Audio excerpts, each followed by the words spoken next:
little darkness goes a long way.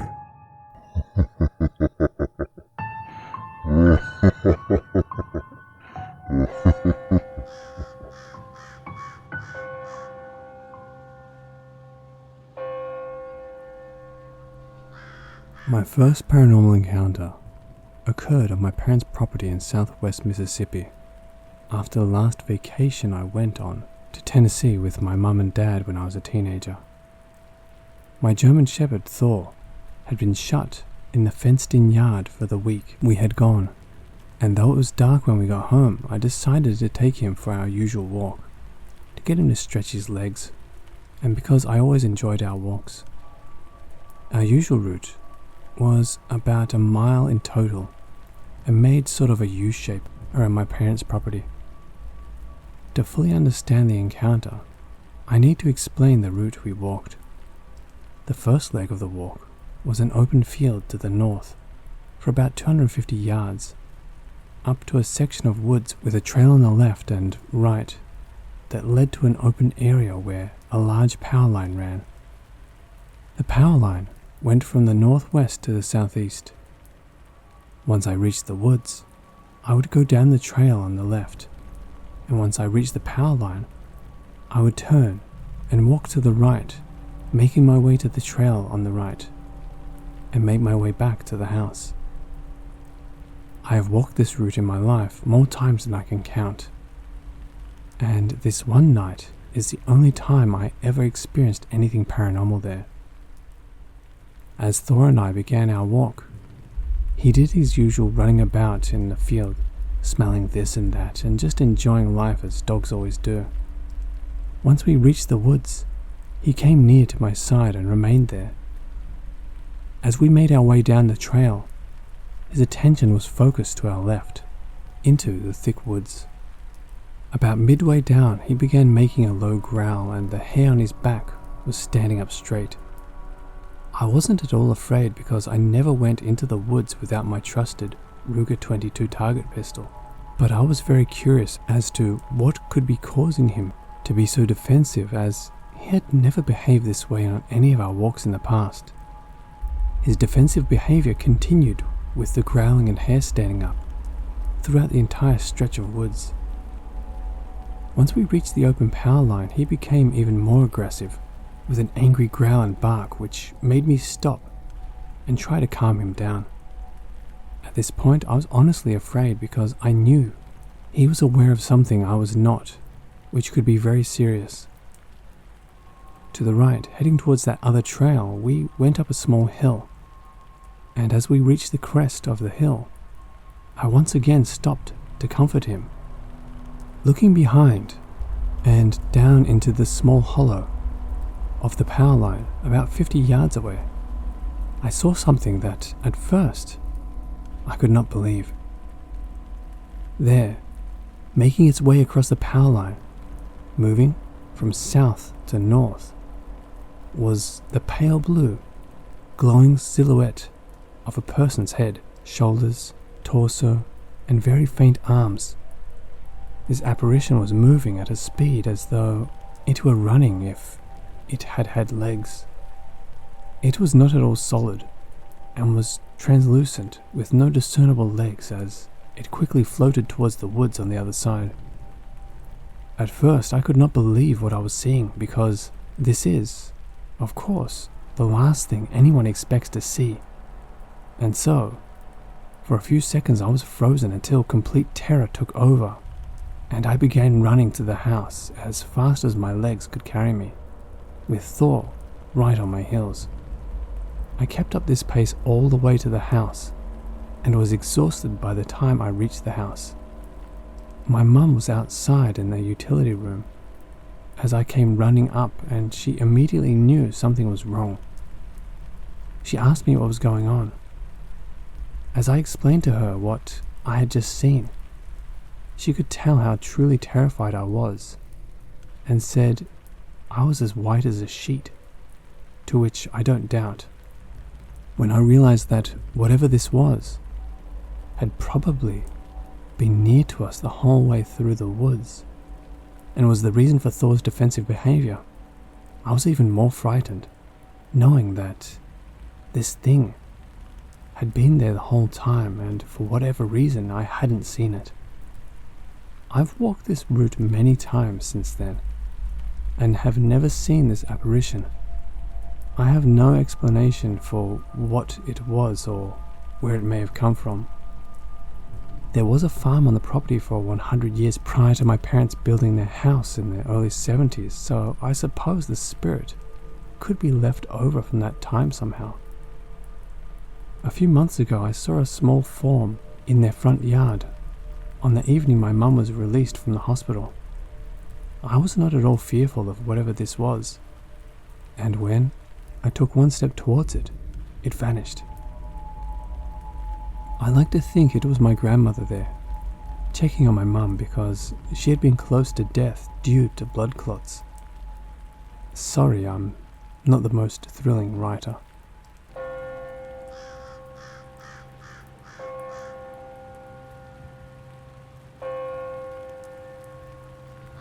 So I had a job back in the early 2000s at a funeral home. It was my first and last day there. The funeral home owner, director, and his assistant were leaving for lunch, and part of my job was to answer phone calls for him while he was out. I was told to stay with the deceased that were in caskets and make sure no one came into the funeral home when he was gone. Shortly after they left, I heard footsteps in the funeral home's chapel. I yelled out, "Nice one, guys. I know it's you playing a joke on the new guy." However, the footsteps continued. I was a bit frustrated by thinking they were pulling a prank on me and went into the chapel, and suddenly, the footsteps stopped. I walked through the chapel and to the stage where the pulpit was, and looked behind the curtains. I found there was no side doors on either side of the curtains, just stored away hymnal books and boxes of Kleenex. I then heard noises coming from the garage and thought they were back early. As I went into the garage, I found no one was in there, just the hearse and a limousine, and no one in either vehicle. I went back into the area where I had been sitting before hearing the noises of footsteps and sat back down. Suddenly, from the room full of sales floor caskets, I heard footsteps yet again. I slowly walked into the casket room and, again, no one was in the room. About 10 minutes later, the funeral director came back. As he walked in, he looked at me and chuckled and said, "You look as though you've seen a ghost." I told him what happened and he laughed and said, "Oh, you met the ghost we call Casper around here. Happens again? Tell Casper to stop and it'll stop." That really creeped me out, not only because it confirmed the supernatural, but also because it meant some kind of spirit had played tricks on me. I reached my hand out, shook his hand, and resigned. I was very young at the time and think, if it had happened nowadays, I wouldn't have let the experience frighten me so much, and most likely would have kept the job. He did laugh again and accepted my resignation. He could tell the experience had shook me up a good bit.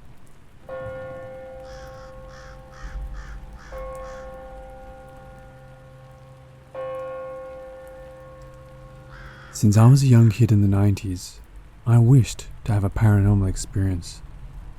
I didn't try particularly hard, played Ouija board with my friends, but that is its own story for another time. In short, I have never seen an apparition, though, like I said, I haven't been ghost hunting or went to an area looking for an experience. I simply lived my life with my ears and eyes open, ready for if something was to present itself. I remember the first time I was exposed to the paranormal. There was a story on Unsolved Mysteries about a haunted set of bunk beds. I can't remember the family's name, but I know Haley Reese has covered it if you wanted to hear the story. Anyway, I was young and my mother was Catholic. She did not encourage that interest. When I was 10, I lost her due to terminal illness. It tore me to shreds. I could no longer relate to my peers. No one had gone through what I did. I ended up coming out of the other side of it, and never once did I dishonor her by trying to contact her through esoteric means. I waited patiently for her to reach out to me on her own. But alas, it never happened. Fast forward to my 17th year. I had moved out of my parental home with my still current boyfriend to his dad's house. So this home was privately rented from my boyfriend's uncle, the guy married to his dad's sister. It was where the uncle grew up. Before my boyfriend's dad lived there, the uncle's daughter had lived there. She said it was haunted, but she was on heroin and pseudoephedrine, usually at the same time, and is a proven liar, so nobody really cares what she says. The house was in Cessnock, New South Wales, a rough, criminal coal mining town. When I lived there, the bikies had, in the fortnight prior, rode for hours around a house nearby to the one we were in. They wanted to run this bloke out of town for selling one of their daughters heroin. It worked, and consequently my experience of that particular part of the place, whose nickname was Little Cabramata, was quiet, small-town bliss. My boyfriend's dad, we can call him Nick, was a drinker and a partier when he wasn't working, and he wasn't working. Most nights he was home with us, but occasionally he would pull an all-nighter with his mates, and my boyfriend and I would be in the house alone until he returned. Now, don't get me wrong, 2 teenage lovers having a house all to themselves was great, but after a while, we had really settled in. I awoke one night to a strange feeling. It just felt weird, not scary or anything. I just observed. Nothing happened, but I noted it to myself. It happened a couple more times. There were some coincidences. It generally occurred at 4 a.m. Also, Nick had to be absent. If he was present, everything was normal. I ended up mentioning it to my boyfriend, let's call him Callum. I said, "Hey, at 4 o'clock in the morning, if your dad's not here, it feels weird." "Oh," he says. The next time I wake up, and so does he. "Yeah, it is a little weird," he proclaims. We moved into the bedroom across the hall, as the last person to live in the room we were in to begin with had an affair with the wife of one of Nick's best friends, so maybe there was bad juju in there. So we tried the other room. It was the same. I noticed some more things. The weirdness extended from those front bedrooms into the lounge room and master bedroom. But once the kitchen was entered, all of a sudden there was a spring in my step. Almost a singing in the rain kind of feeling, if you have heard the song. There was only one reason for me to venture this far into the house at such a late hour. I was pregnant and desperately needed to piss. The house originally had an outdoor toilet but had been modernized.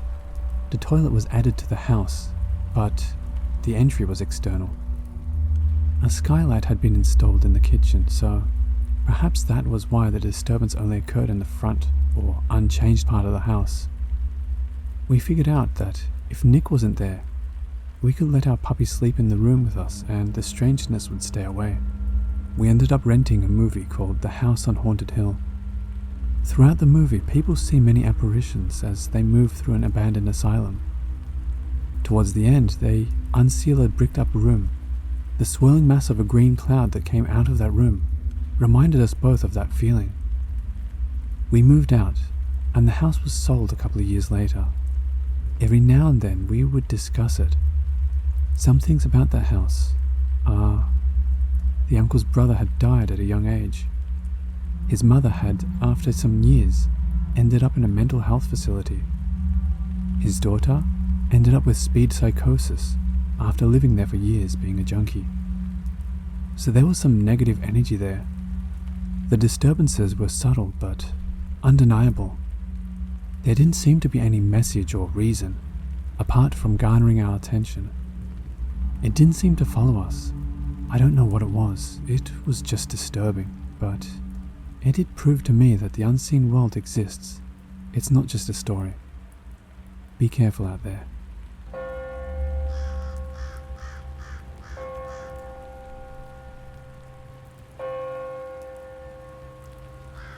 When I moved to Hattiesburg in 2005, my friends lived at a small apartment complex called Eagles Cove in Hattiesburg, Mississippi.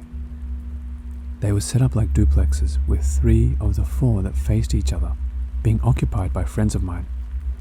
The one in the back right corner where this took place was first occupied by a family who moved out after a short time.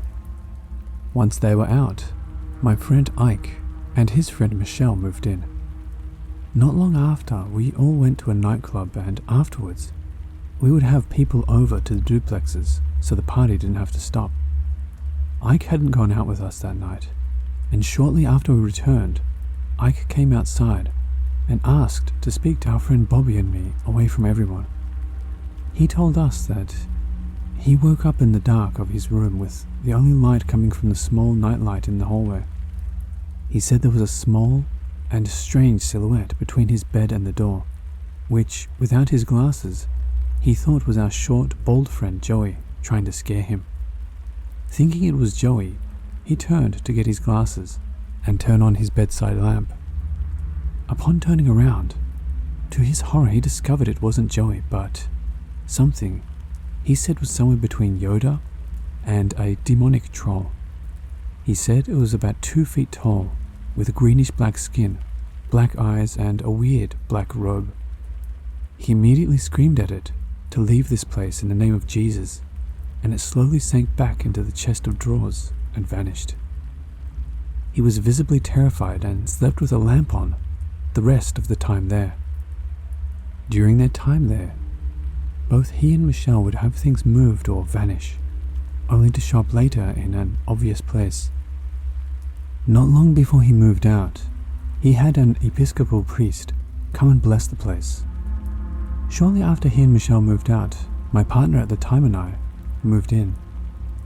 Shortly after, I was there alone watching a movie with only the light over the stove on. The way the light shone into the living room from the kitchen made it so that if anyone walked through the kitchen, their shadow would pass on the wall behind the TV. As I lay there focused on the TV, a shadow passed by the wall, as though someone walked through the kitchen, and I immediately jumped to my feet to see who was there, since I thought I was alone. The path of the shadow led to a small utility room, and I was terrified to look in there. But, of course, there was nothing in there. I turned on every light in the house until my partner got home, and when he got there, he didn't believe me. One night, I had come home from work early with a cold and laid down with the door open to the hallway. In the midst of sleeping, I heard the bathroom door slam shut and assumed it was my partner coming home. As time went on, I never heard him come out and got up and discovered that he wasn't home. I got to the point that, as things happened, I stopped mentioning them to him because he did not believe me. The spirit liked to knock on the hollow closet doors of the spare room, which made a very distinct sound. One evening, Matt had just left, and I heard the usual quick 2 taps on one of the closet doors. The spare room, which we used for storage, was always cold despite it being on the west side of the building and getting the most sun. One night, sitting on the couch talking to my sister on the phone, I saw a figure reflected in the mirror as though it walked through the room in my peripheral vision. I told my sister about it and she thought I was crazy, and as I continued talking to her, it felt as though something was right in my face, like if you have your eyes closed and can sense someone being there. It was like that. It completely terrified me, and so I went outside to get away from it. Several times, I would sense something in a dark corner of the little foyer by the front door, where there was nothing for the eyes to see. My partner eventually began having experiences and was extremely bothered by it. My friend Deamer, who is a psychic if anyone is, told me she had sensed something there for months when I asked her about it. She was Wiccan and said she would come and do a cleansing to drive the spirit away, which I agreed to despite not placing much weight in it. The night before she was to come, we gathered all my Catholic art and made a sort of altar on a cedar chest with candles and incense. I read aloud the prayer to invoke St. Michael, which is in the rite for exorcism, in the back of the book, Hostage to the Devil. We also read Psalm 91 and said the Lord's Prayer.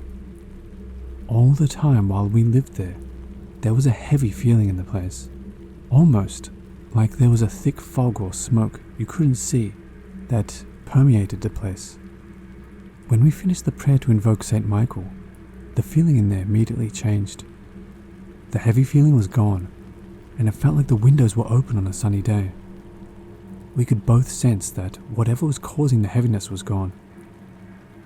Dina came the following night to do her cleansing, and not long after she got there, she asked me if I had done something because she didn't sense anything there anymore.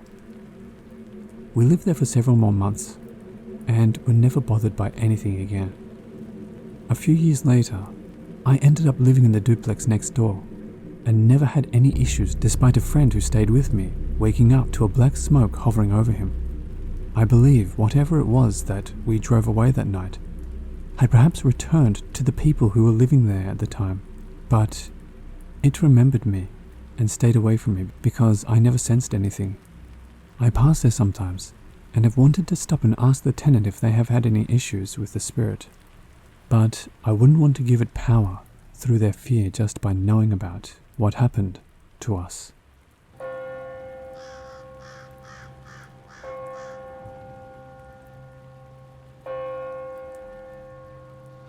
This is the story of my time living in a truly haunted house. It was the scariest, most terrifying, paranormal encounter that I have ever experienced. To anyone who is a skeptic, I don't blame you, but I would testify in court to the events that happened in that house without blinking an eye. Before we start, I just want to say that I have no history of mental illness, nor is there a history of it in my family. I rarely drink, usually only socially or wine with a good meal, and I do not do drugs. At the time, I was under some stress, but isn't everyone? And any attempts for me to explain these events away have failed miserably. I'm a very logical person, and no logic could ever prepare me for my time in this house. I moved into said house after going through a long, drawn-out, extremely messy divorce from my abusive and controlling ex-husband. It took me 1.5 years to finally escape him, and even after our divorce, he continued to hound me, even with me living 3+ hours away from him. I loved my new job, I loved dating again, and I loved the city I was living in. I really began to feel alive for the first time in 8 years. Just for clarification, we were married for 11, together for 15, but the last 8 was when he became extremely abusive. While I was still trying to move on and find out who I was, it was the strongest and happiest I had felt in a really long time. So those attempting to blame my divorce on any sort of mental break, it was just the opposite. I do admit that jumping back into the dating scene after 15 years of monogamy was absolutely nerve-wracking. It was also exciting, fun, and exhilarating. It was around May when my father called me out of the blue. He had fallen again, the biggest thus far in a series of falls, and he couldn't care for himself properly in the state he was in. A few years prior to this, he had fallen and broken his back, making tasks painful and difficult to complete. Cooking, cleaning, and even bathing were problematic. And so, as he broke down on the phone with me, the phrase, "I just don't know what to do anymore," dug into my heart. My lease was up in a month, and so I made the decision to move 8 hours away so I could help care for my father. I explained my situation to my job, put in my 2 weeks, gave notice of my apartment, told the guy I was dating steadily about the move, and bought a crap ton of moving boxes. Over the next month, I packed, worked, and packed some more. I started moving things down to my dad's on the weekends to make it a little easier on all our backs. And by June, I was driving a U-Haul moving truck with the rest of my belongings down to South Texas. The day I moved in, I was really exhausted, mentally, physically, and even a little emotionally. I had worked really hard to get to where I was at the time of the move. I had my dream job, a comic book appraiser. I had recently gotten my apartment just how I wanted it. I had started dating a guy exclusively, and I had made some really amazing friends. It was tough leaving all that behind to start over, but my dad's happiness was so worth it. Anyhow, after getting the essentials sorted out, bed, toiletries, charging cables, computer setup, I called it quits for the day and went to take a shower. You know how most ghost experts say that hauntings don't start immediately and that it takes time for the spirits to come out because they are shy? Yeah, that is a bunch of rubbish. The house had the most outgoing spirit in the world, and they were in no way shy of making themselves known. As I was melting under the surface of the sun temperature water, I heard what sounded like footsteps above me. Not heavy like someone stomping, but more like a child running back and forth, back and forth. I know what you are thinking. It was a critter that got into the upstairs area of the house. And this would have been my thoughts as well, except there were a few things wrong with that theory. First, I've heard cats, dogs, raccoons, squirrels, rats, mice, and even snakes in the upper rooms, attic, ceiling before. They each have a unique sound, and none of them sound like a child running back and forth. Secondly, there was no room, attic, or anything above my head but a roof. So I listened quietly, perplexed by the little feet sounds I knew couldn't be there. And after a while I shrugged and began soaping myself up again. Almost immediately after dismissing the noises, I was plunged into darkness. I stood there, the water beating down on me, soap held like it was going to save me, and eyes as wide as they could go, just staring into the darkness. The bathroom had a single tiny window that a child could barely fit through, and being as it was dark outside, it offered no assistance in illuminating the room. I called out to my dad, since he was in the room directly beside the bathroom, and also because I thought he might be pranking me somehow. See, the light switch to the bathroom was outside in the hall, a design choice I will never understand. In my head, it was the only reasonable explanation why the light was off. My dad was being silly on my first official night there. It wasn't really like him, but it was the only logical answer. Unfortunately, he did not respond. I called over and over, progressively getting louder, and finally I could hear shuffling and my dad's door opening. Being tired, I didn't really put anything together at the time. I was just glad when my dad's voice called out asking what I needed. I told him to please turn the light back on, and to please not turn it off, since I didn't want to fall and kill myself in the shower. He laughed and turned it on. Then I heard him say he was going back to bed. I took his laugh as confirmation of the prank and finished my shower. As I settled down into bed a little later, I watched the ceiling and thought about a lot of things. Eventually, I began wondering how my dad had opened and closed his door without me hearing during the time I was in the darkness. While it didn't make any sense, I chalked it up to my calling out, masking the sounds of his retreat to the bedroom. Eventually, I drifted off to sleep. The next morning, I woke up, sore, tired, and dreading the rest of the unpacking process. I could smell fresh coffee, and I happily followed the alluring scent to the kitchen. My dad wasn't in there, so I grabbed a cup and went to sit outside with him on the front porch. This was his morning ritual, and he did it every single morning without fail.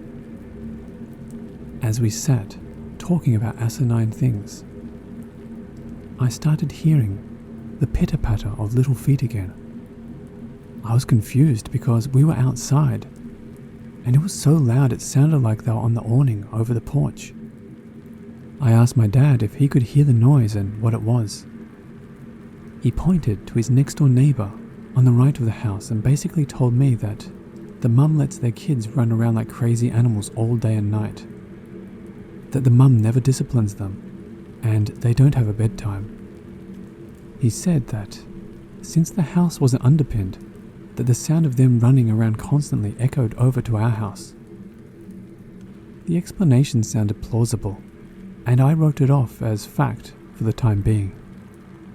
That night I went to sleep just as tired, sore, and mentally frazzled as anyone who has ever moved will know. It wasn't anything physical that would bother me this time though. It was my dreams that were absolutely horrible. The most disturbing thing about this dream is that it was so vivid. It felt so very real. I was laying in bed with my eyes closed, just thinking about all the things I still needed to do, when the doors began opening. The door to the room didn't creak or make any noise itself, but the room had a ceiling fan.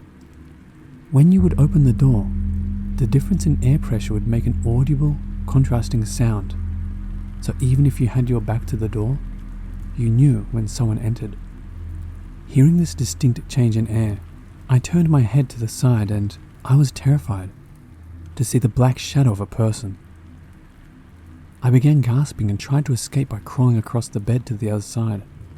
That is when I felt hands on my ankles, and the massive force of this shadow person pulling me off the bed and out of the bedroom door.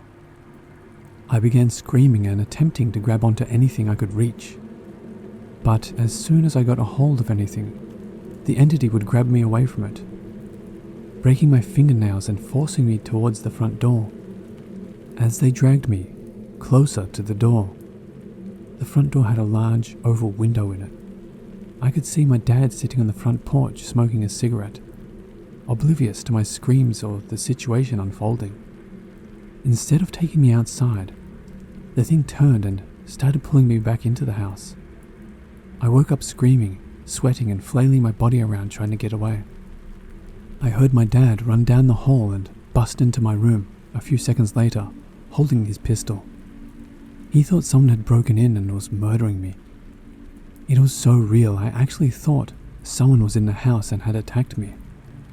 I grabbed my pistol, and we began sweeping the house for an intruder. It wasn't until we were 3 rooms down that I began to really think about what was going on, and explained that I thought it might have just been a dream, even though it seemed so real. I asked my dad if he had been on the porch smoking, and he said he had about 10 minutes before I started yelling, but he had already come back in and was getting ready to go back to sleep. He gave me a hug and walked me back to the bedroom, but still went and finished sweeping the house after I laid back down. I had this dream almost every night for a month, and it only stopped when Agador, not his real name, moved in with us. Agador was my steady boyfriend from before I moved, and he decided to join my father and I down south after being away from me for a couple of weeks. For some reason, however, when he arrived, the dreams never came back. Not that I'm complaining. To replace the dreams, however, a lot of other things began happening. I partially unpacked boxes lining the hallway that led to the bathroom, and we would hear what sounded like someone rifling through them.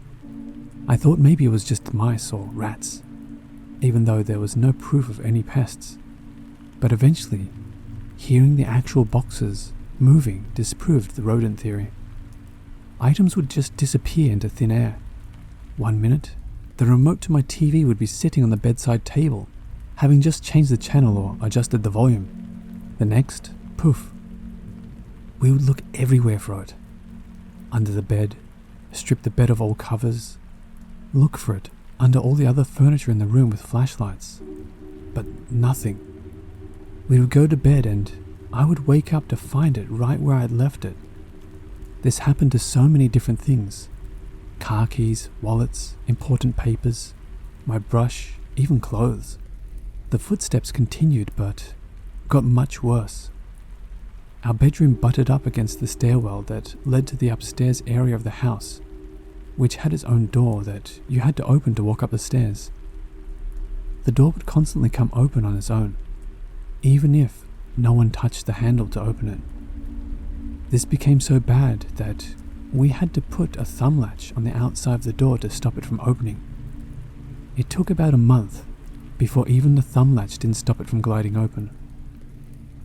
But back to the footsteps.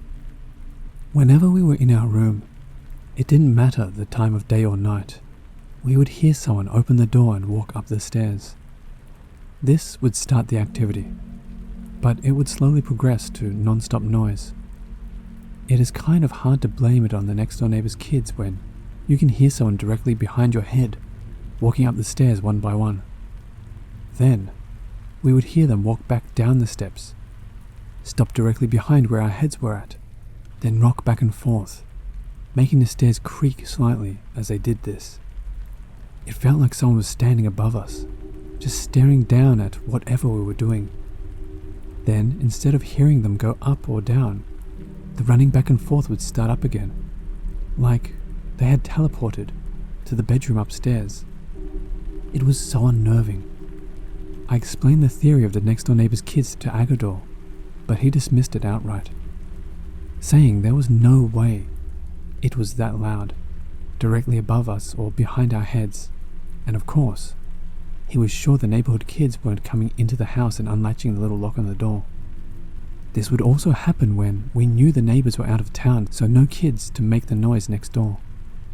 We would check multiple times on the noises, but there was never anyone or anything there when we did.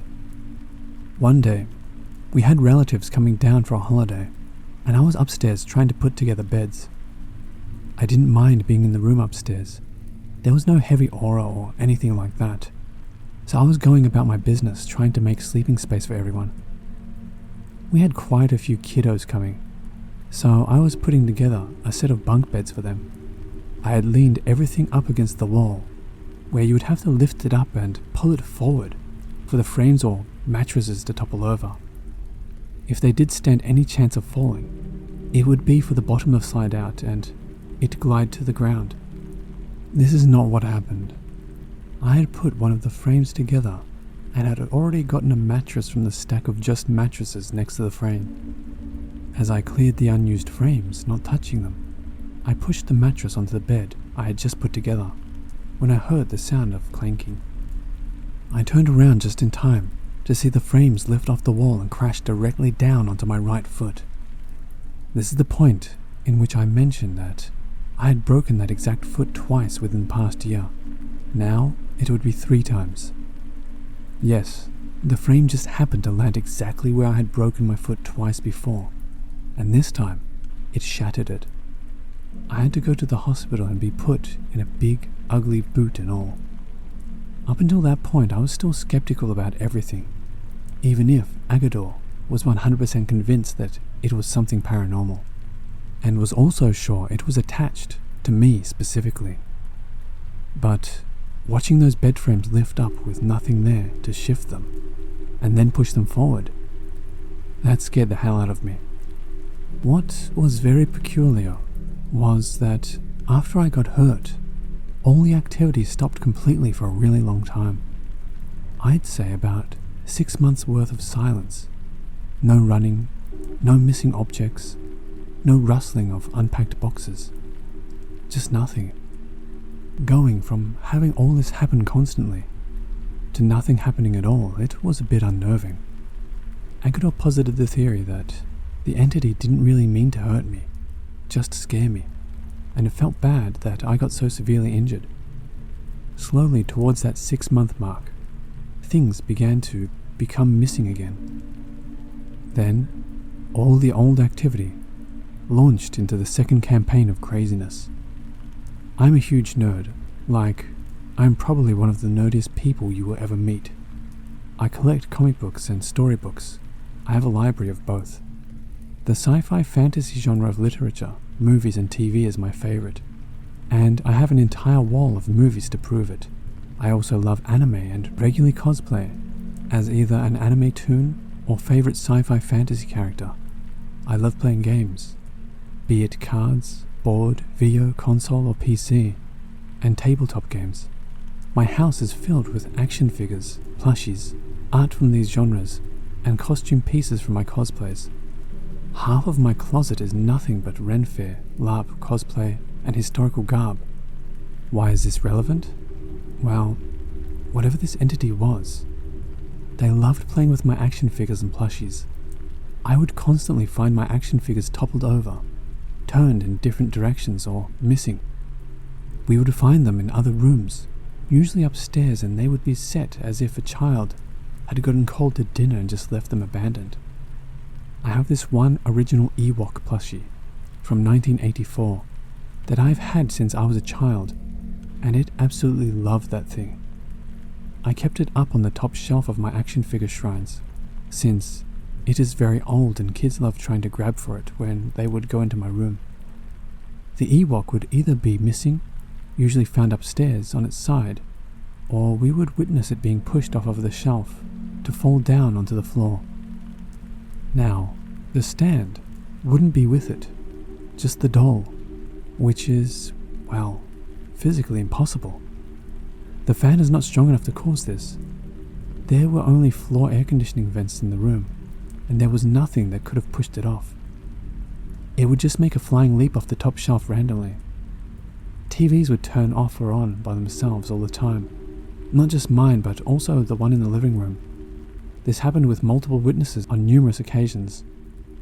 Once, my father and I were sitting watching TV in the living room, and a cardboard tube for posters or documents was sitting on the couch opposite us. Randomly, it lifted up like it was sitting on the couch, not laying down anymore, then was flung forward off the couch towards us. As soon as it launched itself towards my dad and I, the TV turned off. Also, if we were zoning out watching a movie, the pots and pans on our pot rack would begin lightly banging against each other in the kitchen behind us. Digital clocks would also constantly be wiped of their times, and the really crazy thing about it was, they didn't all go out at the same time. If it was something with the electrical or power outage, all the clocks would be reset.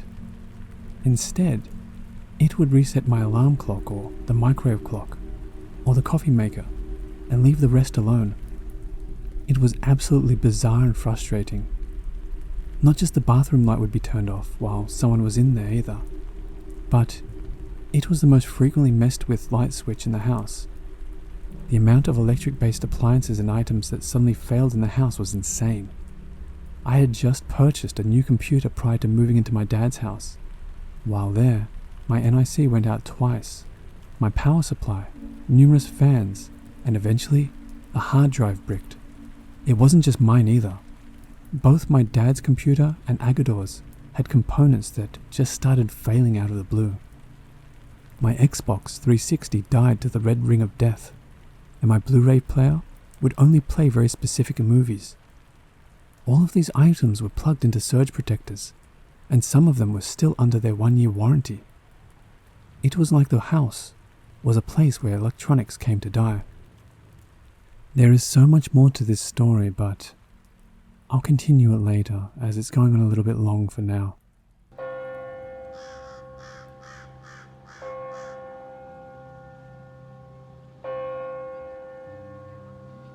Hello watchers and listeners, thank you so much for watching. A huge thank you to all the subscribers who generously wrote out and submitted stories for me to read, and there are also some more subscriber stories on their way, so look forward to another subscriber story video coming up sometime soon. Not to mention that last story I had to cut halfway through because there just wasn't room on the video for it. I'll be including the rest of the story on the next subscriber story video. And of course, the biggest thank you to all of you for your continued support. If you'd like to support this channel more, I have both a Teespring store with Papa Scare merchandise and also a Patreon account, so please consider having a look at either of those. Thank you so much everyone. I truly do appreciate it. And remember, Papa loves you.